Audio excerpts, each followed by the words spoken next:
প্রিয় শিক্ষার্থীবৃন্দ, আমার শুভেচ্ছা নিন। আশা করি সবাই ভালো আছেন। আমরা এর আগে ফটোশপের অনেকগুলো টুলস নিয়ে কাজ করেছি। তো আজকে আমি কয়েকটা টুলস নিয়ে একটি কালার প্যালেট বানানোর প্রজেক্ট দেখাবো।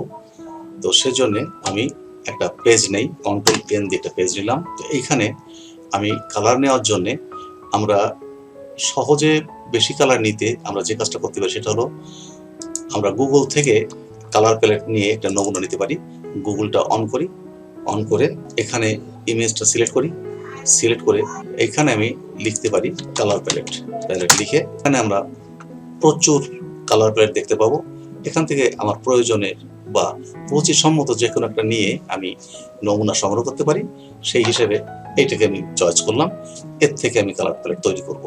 তো সেজন্যে আমি এখন আমার ফটোশপটাকে ওপেন করি, ওপেন করে রিস্টোরে ক্লিক করে এটা সাইজটা একটু ছোটো করে নিলাম যাতে আমার কাজটা করতে সুবিধা হয়। এইভাবে রাখি, ভিউগুলো আনি, উইন্ডোজে গিয়ে এই যে লেয়ার্স ভিউটা আমি আনলাম। তো আমি এই যে সাদা লেয়ারটাকে আনলক করার জন্য এখানে ডবল ক্লিক করে ওকে করে দিই। তো আমি চাইলে এই লেয়ারের উপরই করতে পারি, আবার ভিন্ন ভিন্ন লেয়ার করতে পারি। আমি কয়েকটা এই লেয়ারের উপর করে দেখাই এবং সেই লেয়ার থেকে আলাদা আলাদা লেয়ারের নেওয়ার সিস্টেমটাকে সেটাও আমি আলোচনা করব। প্লাস আরও কিছু নতুন লেয়ার নিয়ে সেখানেও কি করে কাজ করব সেটাও আমি আলোচনা করব। তো প্রথমত আমি এই যে দেখতে পাচ্ছি যে গুগলের কালার প্যালেটে স্কোয়ার সাইজের বক্স নিয়ে সেখানে কালার সেট করা হয়েছে। আমি যদি এই কাজটা করতে চাই তাহলে আমি যেটা করব যে এই বাম পাশে মার্ক টুল, এখানে যাব, এইখানে গিয়ে এটা সিলেক্ট করে তারপরে এইখানে আমি সাইজটা দেব আমার নিজের সুবিধা মতো। এখানে দেব ফিক্সড সাইজ, এই স্টাইলের মধ্যে নর্মাল ফিক্সড রেশিও না দিয়ে ফিক্সড সাইজ দেবো, মানে একই সাইজ যেটা নেব আমি ক্লিক করার সাথে সাথে সেই সাইজটাই পেয়ে যাব। তো এখানে আমি ছোট আকার দিই 50 পিক্সেল ওয়েট আর 50 পিক্সেল হাইট। এটা নিয়ে আমি এখন যদি আমি এখানে ক্লিক করি আমি দেখতে পাবো যে 50x50 একটা বক্স হয়ে গেছে। তো সেইটাকে আমি আইড্রপার টুল, আমি আই বাটন ক্লিক করে আইড্রপার টুলটাকে নিয়ে এই ওয়ার্ক এরিয়ার মধ্যে যে কোনো জায়গায় ক্লিক করে আমি আইড্রপারটাকে টেনে নিয়ে গুগলের উপর যাব। এই যে গেলাম, এখন এইখানে যাওয়ার ফলে আমার কিন্তু এখন ছেড়ে দিলে পারি এই ফোরগ্রাউন্ড কালারটা ওই কালারে রূপান্তরিত হলো। এখন যদি আমি অল্টার ব্যাক স্পেস চাপি তাহলে ওই কালারে আমার এটা ফিল আপ হয়ে গেল। Ctrl+D দেই, ডি সিলেক্ট করলাম, আবার আমি মার্ক টুল যাব, এম চেপে আবার এখানে ক্লিক করব, ক্লিক করে আবার সেই সাইজটা আনবো। এখন আনার পরে একইভাবে আমি আই বাটন ক্লিক করে আই আনবো, আইড্রপার টুল আনার পরে ক্লিক করে আমি আবার নিচেরটা যাব, এই গুগলে গিয়ে আনলাম। এখন অল্টার ব্যাক স্পেস দিলাম। তো এখন আমি আবার মার্ক টুলটা নেই, এম চেপে আবার এখানে ক্লিক করি, এখানে ক্লিক করে আমি আবার সিলেকশন বক্সটা নিলাম। এখন আমি আই চেপে আইড্রপার টুলটা নিয়ে আমি আবার এইটাতে গেলাম।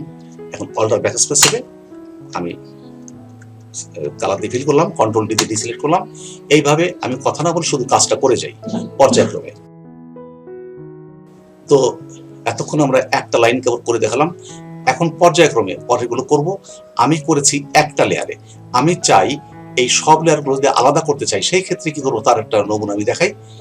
আমি ম্যাজিক ওয়ান টুলে যাই, তাহলে একটা ঘর সিলেক্ট হলো, আমি Ctrl+Shift যে চাপলে ওইটুকু কেটে দিয়ে নতুন লেয়ারে চলে যাবে, অর্থাৎ এই দেখতে পাচ্ছি নতুন লেয়ার চলে গেছে। ঠিক একইভাবে আমি নিচের লেয়ারটা সিলেক্ট করে Ctrl+Shift যে আবার এটা সিলেক্ট করে নিচের লেয়ার সিলেক্ট করে Ctrl+J, এখন দেখতে পাচ্ছি এইটাতে কিছুই নাই, সব আছে এখানে। এই যে একটা দুটো তিনটা চারটা পাঁচটা ছয়টা কালার আবার দেই এইভাবে। তো এইভাবে নতুন পুরনো কোনো একটা লেয়ারে আমি কাজটা করে নতুন লেয়ারে এভাবে আমি সেট করতে পারি। আবার যদি মনে করি এগুলোকে আমি মিশিয়ে ফেলবো তা সেটা আমি Ctrl+E দিলে আগেরটাই মিশে যাবে, Ctrl+E আবার এই যে তিনটে এক হয়ে গেল। আমি Ctrl+Alt+Z চেপে আবার আগের অবস্থান চলে যাই, তাহলে আবার আলাদা হয়ে গেল। আমি যে সবগুলো দেখা যাবে অথচ একটা নতুন লেয়ার তৈরি হবে, সেই জন্য কি করতে পারি Ctrl+Alt+Shift ই একসাথে দিলে এর মধ্যে কিন্তু সবগুলো চলে আসছে। আমি এগুলো সব হাইড করি, দেখতে পাবো যে উপরে সবই এখানে শো করছে, সব এখানে চলে আসছে, অর্থাৎ নিচে যা কিছু দেখাচ্ছিল সবই এখানে চলে আসছে। তো এইটা আমি রাখবো না, আমি এইভাবেই রেখে দিই আপাতত ভিন্ন ভিন্ন লেয়ারে। তো উপর লেয়ারটা আমি ডিলিট দিয়ে মুছে ফেলি, অর্থাৎ সবগুলো এখন ভিন্ন ভিন্ন লেয়ারে থাকলো। এইভাবে আমি যদি এই দিকে আলাদা আলাদা করে নিতে থাকি তাহলে কিভাবে নেব আমি পর্যায়ক্রমে দেখে যাই, আপনারা শুধু দেখে যান।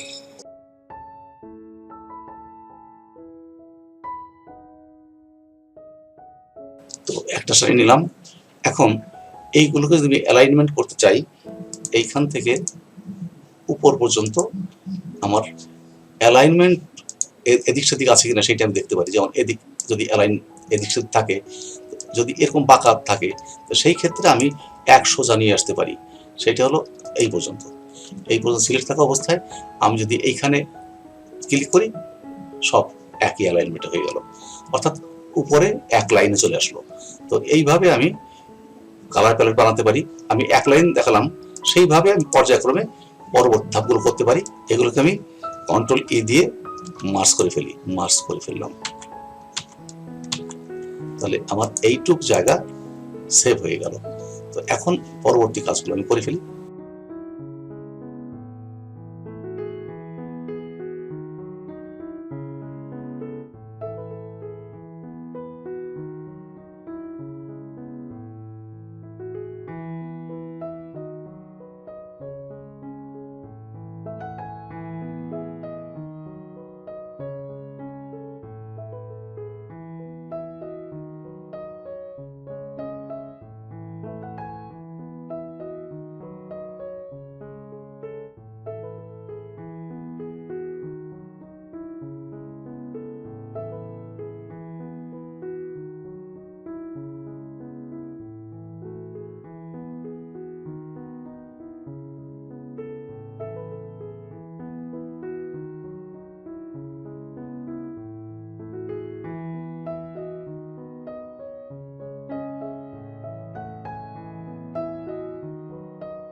এইখান থেকে এই লেয়ার পর্যন্ত এটাকে সিলেক্ট করে আমি যদি ভি দেই তাহলে এখানে আমার সমান হয়ে গেল। কিন্তু এই লেয়ারটা, উপরের লেয়ারটা, এইটা এই লেয়ার সাথে হতে হবে। এইটাকে আমি ভি দিই। এখন এইখান থেকে এই পর্যন্ত আমি এটাকে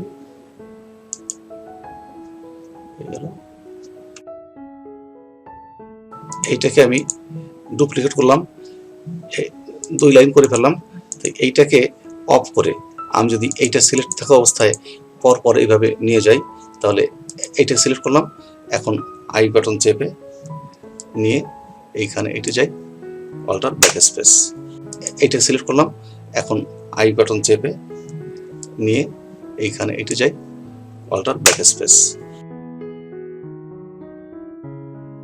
এইভাবে আমরা পূর্ণাঙ্গ একটি প্যালেট তৈরি করে আমরা যদি সেভ করে রাখতে পারি তাহলে যে কোনো সময় ওপেন করে আমি এখান থেকে আমার প্রয়োজনীয় কালারগুলো নিতে পারি। এভাবে আমি আমার পছন্দের কালারের একটা প্যালেটও তৈরি করতে পারি। অর্থাৎ যে কাজগুলো আবার সবসময় করতে হয়, বেশি করতে হয়, সেই ধরনের যে কালার আমি পছন্দ করি সেরকম কাজও আমি এখান থেকে করতে পারি, নিজের পছন্দের মতো একটা প্যালেট তৈরি করতে পারি। আবার এইভাবে কালার নিয়ে, অর্থাৎ আমার ফটোশপের বাইরে আমি গুগল ব্রাউজার থেকেও আমি প্যালেট নিয়ে সেখান থেকে প্রয়োজনীয় কালারের আমি সিলেকশন নিতে পারি বা সিলেকশন করে আমি কাজে ব্যবহার করতে পারি। এই হলো প্যালেট তৈরি করা বা প্যালেট ব্যবহার করার সবচেয়ে সহজ এবং সুন্দরতম পদ্ধতি। আপনারা এইভাবে চর্চা করলে আশা করি খুব ভালো রেজাল্ট পাবেন, খুব ভালো ফলাফল তৈরি করতে পারবেন আপনাদের কাজের মাধ্যমে। তো আজকের মতো আমার এই প্যালেট তৈরি করার প্রজেক্টের কাজ এখানেই শেষ করি। আগামী ভিডিও দেখার আমন্ত্রণ জানিয়ে আজকের মতো এখানেই বিদায় নিচ্ছি। ভালো থাকুন, সুস্থ থাকুন, সকলকে ধন্যবাদ।